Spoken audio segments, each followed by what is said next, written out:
Hello दोस्तों, नमस्कार। Exist academy में आप सबका स्वागत है। चलिए आज हम लोग यह जो राम मंदिर से रिलेटेड आपके एग्ज़ामों में जो क्वेश्चन पूछे जाते हैं या पूछे जा सकने की पॉसिबिलिटी है, उन सभी क्वेश्चन को एक साथ क्या करते हैं, हम लोग लगाते हैं। चलिए शुरुआत करते हैं। सबसे पहले यह जो राम मंदिर के तथ्यात्मक चीज़ें हैं, कुछ चीज़ें हम लोग उसको अच्छे तरीके से समझते हैं। तो सबसे पहले चलिएगा, देखिए यह जो भगवान राम हैं, यह भगवान राम विष्णु के अवतार माने जाते हैं। राम भगवान को विष्णु का अवतार माना जाता है और हिंदू धर्म के अनुसार इनका जन्म स्थान अयोध्या उत्तर प्रदेश में है। बातें समझ में आई। रामायण ग्रंथ के अनुसार भी इनका जन्म अयोध्या उत्तर प्रदेश माना जाता है। इसी के पश्चात देखिए, जब 16वीं शताब्दी में मुगल बादशाह बाबर, देखिए जब 16वीं शताब्दी आई या 16वीं शताब्दी चल रही थी, तो उस दौरान मुगल बादशाह जो बाबर थे, बाबर ने राम मंदिर पर अटैक किया, आक्रमण किया। तत्पश्चात वहाँ पे बाबरी मस्जिद का क्या किया, निर्माण किया। तो जब बाबरी मस्जिद का निर्माण कर दिया तो वहाँ पे हिंदू और मुसलमान में धर्म के लोगों में विवाद का कारण बना। जब यह दोनों में विवाद का कारण बना तो उसी दौरान 6 दिसंबर 1992 को विश्व हिंदू परिषद तथा भारतीय जनता पार्टी की एक रैली के दौरान कार सेवकों के द्वारा बाबरी मस्जिद को क्या कर दिया गया, गिरा दिया गया और यह विवाद बढ़ता गया।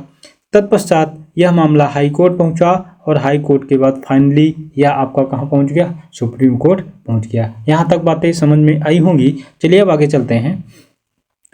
यह जब माननीय सुप्रीम कोर्ट ने 9 नवंबर 2019 को सुप्रीम कोर्ट के 5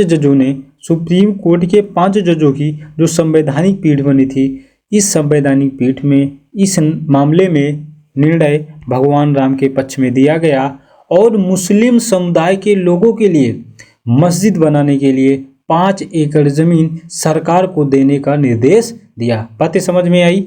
अब चलिए आगे चलते हैं।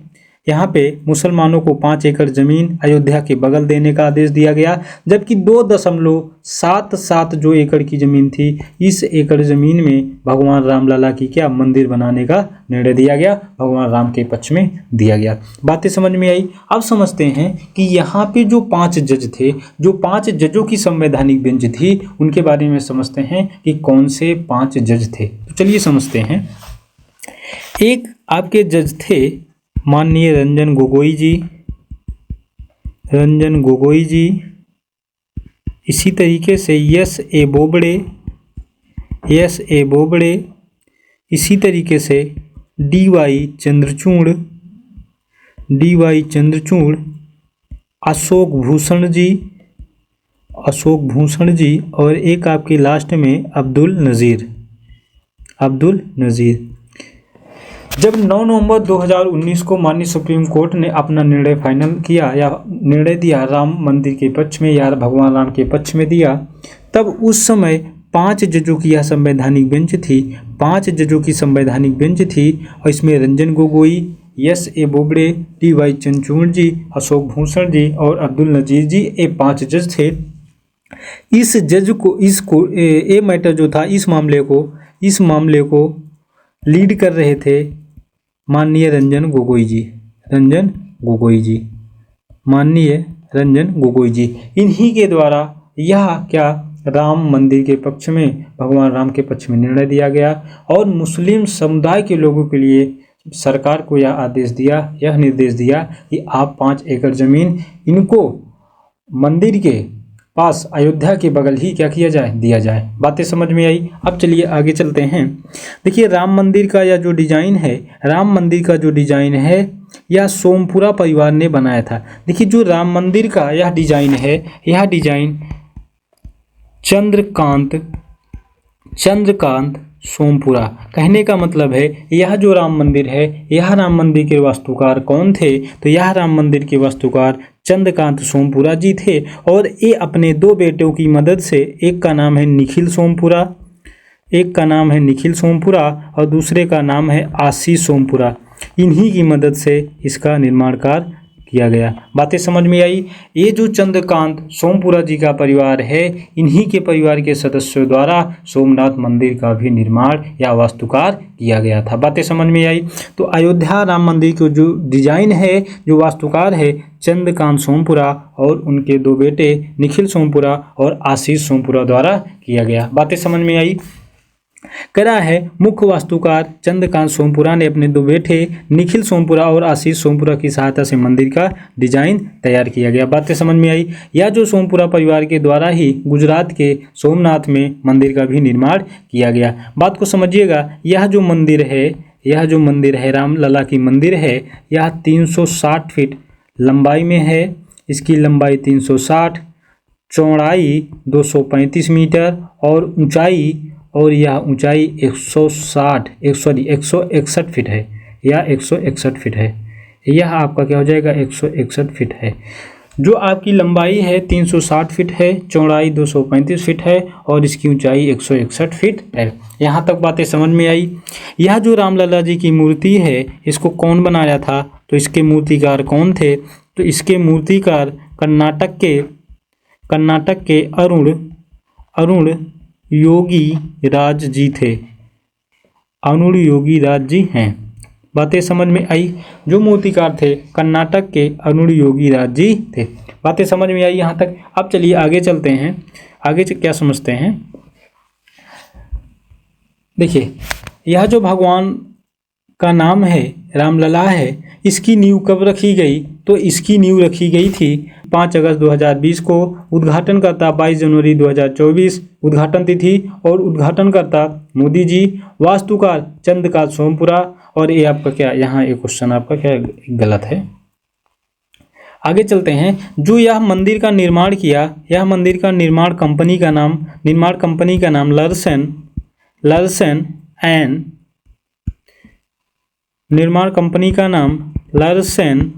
एंड टर्बो, ये टर्बो कंपनी थी। बातें समझ में आई। यह जो मंदिर का साइट एरिया था, यह मंदिर का साइट एरिया 2.77 एकड़ था। 2.77 एकड़ था। यहाँ तक बातें समझ में आई। देखिए, यह जो मंदिर थी किस शैली पर बनाया गया है, तो यह मंदिर नागर शैली पर है। देखिए, नागर शैली क्या होती है। अधिकांशतः जो उत्तर भारत में मंदिर बनते थे, वह नागर शैली में ही बनते थे। लेकिन नागर शैली की विशेषता क्या होती है, तो नागर शैली की विशेषता यह है कि उसका आधार, उस मंदिर का आधार से लेकर के सर्वोच्च अंश जो होता है वह चतुष्कोणीय होता है। यही नागर शैली की विशेषता होती है। यहाँ तक बातें समझ में आई या नहीं। चलिए अब आगे चलते हैं। आगे इसको समझिएगा।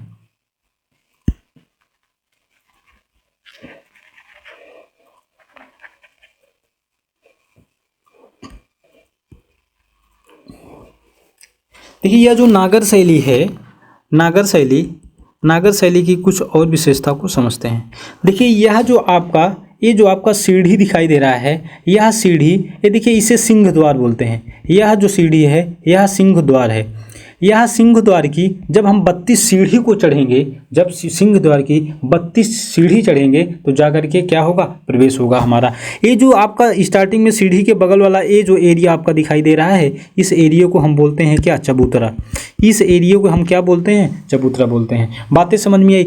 ये देखिए, एक आपका ये छोटा गुम्बद दिखाई दे रहा है, ये दूसरा वाला गुम्बद और ये तीसरा, ये तीनों गुम्बद नहीं है, ये तीनों आपके क्या हैं, ये तीनों आपके मंडप हैं। बातें समझ में आई या नहीं आई। इसके बाद आप आगे समझिएगा। ये जो आपका स्थान दिखाई दे रहा है, ये वाला भाग जो टावर नुमा संरचना है, यह जो टावर नुमा संरचना दिखाई दे रही है, यह संरचना को हम क्या बोलते हैं, यह संरचना को हम शिखर बोलते हैं। यही जो शिखर है, इसी शिखर के नीचे वाला भाग जो होता है गर्भगृह होता है। क्या होता है, गर्भगृह होता है। गर्भगृह का मतलब क्या होता है, गर्भगृह में जो मेन देवता होते हैं उन्हीं की प्रतिमा रखी होती है, उन्हीं की मूर्ति स्थापित होती है। अर्थात इसी गर्भगृह में क्या हो, रामलला जी क्या कर रहे हैं, बैठे हुए हैं। बातें समझ में आई या नहीं आई। अब यहाँ पे आप देख पा रहे होंगे, ये जो आपका शिखर है, ये शिखर के ऊपर एक गोलनुमा संरचना दिखाई दे रही है। ये वाली, ये जो गोलनुमा संरचना दिखाई दे रही है, यह संरचना इसे हम आमलक बोलते हैं। इसे क्या बोलते हैं? इसे आमलक बोलते हैं। और इसके ऊपर यह जो संरचना दिखाई दे रही है, यह संरचना को हम बोलते हैं, यह संरचना को हम क्या बोलते हैं? कलश बोलते हैं। क्या यहाँ तक बातें समझ में आई? और कलश के ऊपर क्या होगा? तो कलश के ऊपर क्या है? ध्वज बनाया गया है या ध्वज लगा हुआ है। यहाँ तक बातें समझ में आई? यहाँ पे जो आपके मंदिर के ये चारों ओर का जो एरिया दिखाई दे रहा है साइड साइड में, यह जो एरिया है, यह एरिया प्रदक्षिणा पथ के नाम से जाना जाता है। यह एरिया प्रदक्षिणा पथ है और इस पर क्या होता है? तो आप परिक्रमा करते हैं। इस पर क्या करते हैं? परिक्रमा करते हैं। ये आपकी नागर शैली की क्या थी? विशेषता थी। क्या बातें समझ में आई? फिर से इस बात को समझेंगे, फिर से इस बात को यह समझेंगे, यह जो राम मंदिर का द्वार है, मुख्य द्वार इसका पूरब की ओर है। ये जो 32 सीढ़ी दिखाई दे रही है, इसी 32 सीढ़ी पर चढ़ेंगे, सिंह द्वार से 32 सीढ़ी चढ़ेंगे तो हमें क्या होगा? प्रवेश होगा। ये जो आपके चबूतरे नुमा संरचना दिखाई दे रही है, इसी को हम क्या बोलते हैं? इसे चबूतरा बोलते हैं। यह जो पहला गुम्बद दिखाई दे रहा है, थोड़ा सा अध मंडप है, इसे आप अध मंडप कह सकते हैं। पहला मंडप, दूसरा मंडप, तीसरा मंडप, ये 3 प्रकार के क्या होते हैं? 1 2 3, ये 3 प्रकार के क्या हैं? मंडप हैं। उसके बाद ये जो आपका टावर नुमा संरचना दिखाई दे रही है, इसे हम शिखर बोलते हैं। शिखर के ऊपर जो गोल नुमा संरचना है, उसे हम लोग आमलक बोलते हैं। और आमलक पे क्या बनाया गया है? कलश, और कलश के ऊपर से एक झंडा ध्वज फहराया गया है, लगाया गया है। बातें समझ में आई? यह जो शिखर है, इसी शिखर के नीचे वाला भाग जो है वो गर्भगृह है। गर्भगृह में ऐसा माना जाता है, ऐसा कहा जाता है कि उसमें मेन देवता क्या करते हैं? मेन देवताओं की तस्वीरें या प्रतिमा लगाई जाती हैं। तो गर्भगृह में क्या हुआ? रामलला की तस्वीरें लगाई गई हैं। यहाँ तक बातें समझ में आई? इसके चारों तरफ क्या है? इसके चारों तरफ ए वाला, ए आपका जो एरिया दिखाई दे रहा है, ये जो आपका ए वाला एरिया दिखाई दे रहा है, ये सब क्या है आपके? ये सब आपके क्या हैं? प्रदक्षिणा पथ हैं। इसके चारों ओर हम लोग क्या करते हैं? यहाँ पे परिक्रमा करते हैं। क्या बातें समझ में आई? यही मेरे भाई नागर शैली की क्या है? विशेषता है। तो नागर शैली में जो मंदिर बनते हैं, इसमें सबसे पहले चबूतरा होता है, एक अध मंडप होता है, उसके बाद मंडप होता है, उसके बाद शिखर होता है, गर्भगृह होता है, आमलक होता है, कलश होता है। ये क्या होती है? नागर शैली की प्रमुख विशेषता होती है। यहाँ तक बातें समझ में आई या नहीं? यहाँ तक कंप्लीट बातें समझ में आई। अब चलिए हम लोग चलते हैं, यह जो राम मंदिर से रिलेटेड इंपॉर्टेंट क्वेश्चन एग्जामों में बन सकते हैं, उन क्वेश्चन की ओर चलते हैं। चलिए आगे देखिए, कह रहा है हिंदू धर्म के अनुसार भगवान राम का जन्म कहाँ हुआ था? हिंदू धर्म के अनुसार या रामायण ग्रंथ के अनुसार, रामायण ग्रंथ के अनुसार राम भगवान का जन्म अयोध्या उत्तर प्रदेश में हुआ था। बातें समझ में आई कि नहीं? यह जो अयोध्या है, इसका पुराना नाम साकेत नगर है। इसका पुराना नाम क्या है? साकेत नगर है। अयोध्या में कौन सी नदी है? तो अयोध्या में कौन सी नदी है? सरयू नदी है। यहाँ तक बातें समझ में आई। चलिए देखिए, क्वेश्चन कह रहा है भारत की सुप्रीम कोर्ट ने किस तिथि को अयोध्या मंदिर के निर्माण के पक्ष में फैसला दिया? इसका मतलब 9 नवंबर 2019 को 5 जजों की संवैधानिक बेंच ने राम मंदिर के पक्ष में निर्णय दिया और मुस्लिम लोगों के लिए 5 एकड़ जमीन देने का निर्देश दिया। बातें समझ में आई? चलिए अगले क्वेश्चन की ओर। अयोध्या में राम मंदिर के निर्माण की नींव किसने रखी? तो इसको कौन रखेंगे? प्रधानमंत्री नरेंद्र मोदी जी द्वारा अयोध्या में राम मंदिर के निर्माण की नींव रखी गई। कह रहा है क्वेश्चन अगला, अयोध्या में राम मंदिर के निर्माण की नींव कब रखी गई? तो भाई याद रखिएगा, 5 अगस्त 2020 को नींव रखी गई और प्राण प्रतिष्ठा 22 जनवरी 2024 को प्राण प्रतिष्ठा या उद्घाटन किसके द्वारा? प्रधानमंत्री मोदी द्वारा। बातें समझ में आई? अयोध्या राम मंदिर के वास्तुकार कौन हैं? तो अयोध्या राम मंदिर के वास्तुकार चंद्रकांत सोमपुरा जी हैं। वो अपने 2 बेटे निखिल सोमपुरा और आशीष सोमपुरा के साथ किए थे। बातें समझ में आई? अयोध्या में राम मंदिर के निर्माण में किस कंपनी, देखिए अयोध्या के निर्माण में Larsen and Toubro company limited company के द्वारा क्या किया गया? इसको बनाया गया। अयोध्या राम मंदिर की कुल लागत, एक क्वेश्चन क्या है आपका? गलत है, ये क्वेश्चन आपका गलत है। ठीक, क्वेश्चन नंबर 8 कह रहा है अयोध्या राम मंदिर का उद्घाटन कब किया गया? 22 जनवरी 2024 प्रधानमंत्री नरेंद्र मोदी द्वारा। कह रहा है अयोध्या राम मंदिर का डिजाइन किस वास्तुकला पर आधारित है? या उत्तर भारत, आप ऐसे कह सकते हैं, यह नागर शैली पर आधारित है। यह नागर शैली द्वारा बनाया गया। ठीक, नागर शैली की विशेषता क्या होती है? तो जो आधार होता है, आधार से लेकर के उसका सर्वोच्च अंश मतलब सबसे ऊंचा एक मॉडल आपका चतुष्कोणीय होता है। यही नगर शैली की क्या होती है? विशेषता होती है। बातें समझ में आई? अयोध्या राम मंदिर की ऊंचाई कितनी है? 161 फीट है, जबकि इसकी लंबाई 360 फीट, लंबाई 360 और चौड़ाई की बात करेंगे तो चौड़ाई 235 मीटर। ऊंचाई कितनी होगी? यहाँ पे मीटर नहीं होगा, यहाँ पे फीट होगा। ठीक, 235 फीट, यहाँ पे 161 फीट ऊंचाई। अब अगला चलते हैं, यह जो अंतर्राष्ट्रीय या अयोध्या अंतर्राष्ट्रीय हवाई अड्डे का जो नाम है, इसका नाम महर्षि वाल्मीकि अंतर्राष्ट्रीय हवाई अड्डा अयोध्या धाम का दिया गया है। इसका उद्घाटन प्रधानमंत्री मोदी द्वारा 30 दिसंबर 2023 को किया गया। चलिए क्वेश्चन नंबर 12 कह रहा है, राम मंदिर के निर्माण में सोने के कितने दरवाजे हैं? तो राम मंदिर के निर्माण में सोने के 13 दरवाजे हैं। राम जी के गुरु जी का नाम क्या था? गुरु वशिष्ठ था। उस धनुष का क्या नाम है जिसको भगवान राम ने देवी सीता स्वयंवर में उनके विवाह करने के लिए तोड़ा था? तो पिनाक धनुष। उस जंगल का नाम बताइए जहाँ पे भगवान राम, लक्ष्मण तथा सीता के वनवास के दौरान रहे दंडकारण्य। इसी तरीके से कह रहा है, रामायण के रचयिता कौन थे? महर्षि वाल्मीकि थे।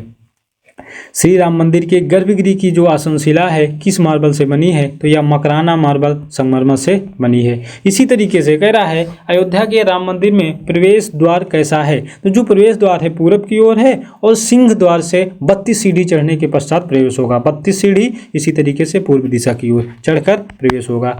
कह रहा है क्वेश्चन, अयोध्या में बनने वाली जो सीता झील है की लंबाई और चौड़ाई? तो इसकी लंबाई 4 किलोमीटर, इसकी लंबाई 4 किलोमीटर और चौड़ाई 500 मीटर है। बातें समझ में आई? इसके बाद चलते हैं क्वेश्चन नंबर 20 की ओर। राम मंदिर के वास्तुकार चंद्रकांत सोमपुरा जी हो गया। राम मंदिर जन्मभूमि अयोध्या को और किस नाम से जाना जाता है? तो अयोध्या को और किस नाम से जाना जाता है? तो साकेत नगर के नाम से जाना जाता है। अयोध्या किस नदी के किनारे है? सरयू। राम मंदिर भूमि पूजन कब किया गया था? या 2020 में किया गया था? 5 अगस्त 2020 को। उद्घाटन कब किया गया? 22 जनवरी 2024 को। दोनों काम कौन किया? आपके यशस्वी प्रधानमंत्री मोदी द्वारा। आगे चलते हैं, राम मंदिर में द्वारों की कितनी संख्या है? तो इसमें 44 द्वार हैं। आ जाइए समझते हैं, इसमें 5 मंडप हैं। ये आपका क्वेश्चन ठीक नहीं है, सब गलत क्वेश्चन है। आगे चलिएगा, अयोध्या के राम मंदिर को किस शैली में तैयार किया गया है? तो यह नागर शैली में तैयार किया गया। भगवान राम के पिता दशरथ जी थे। सरयू नदी कहाँ से निकलती है? किस वेद में सरयू नदी के बारे में बताया गया है? ऋग्वेद के बारे में। अयोध्या का पुराना नाम साकेत नगर है। उत्तर प्रदेश के वर्तमान राज्यपाल आनंदीबेन पटेल हैं। मूल रामायण की रचना किसने की थी? महर्षि वाल्मीकि। और लक्ष्मण को किस अवतार में माना जाता है? तो लक्ष्मण को शेषनाग, जबकि राम को कौन सा अवतार माना जाता है? तो राम को विष्णु का अवतार माना जाता है। अयोध्या किस राज्य में है? उत्तर प्रदेश। अयोध्या क्यों प्रसिद्ध है? भगवान राम की नगरी है। या अयोध्या कितने किलोमीटर में फैला है? ये सब ऑथेंटिक जानकारी नहीं है, ये सब क्वेश्चन पर विशेष ध्यान न दीजिएगा। अयोध्या की भाषा कैसी है? अवधी है। अयोध्या राम मंदिर में भक्ति का केंद्रीय पात्र किसे माना गया है? भगवान राम को। भगवान राम के जीवन से कौन सा महाकाव्य संबंधित है? तो रामायण। अयोध्या के रामलला की मूर्ति किसने बनाई है? अरुण योगीराज। ये सारे क्वेश्चन आपके क्या हैं? इंपॉर्टेंट है। क्या ये बातें समझ में आई भाई? क्या बातें समझ में आ गई? नहीं, ये राम मंदिर से रिलेटेड इतने ही इंपॉर्टेंट फैक्ट थे। आप लोग इसको तैयार रखिएगा, किसी भी एग्जामों में करंट के लेवल से क्वेश्चन पूछे जा सकते हैं। Okay, thank you.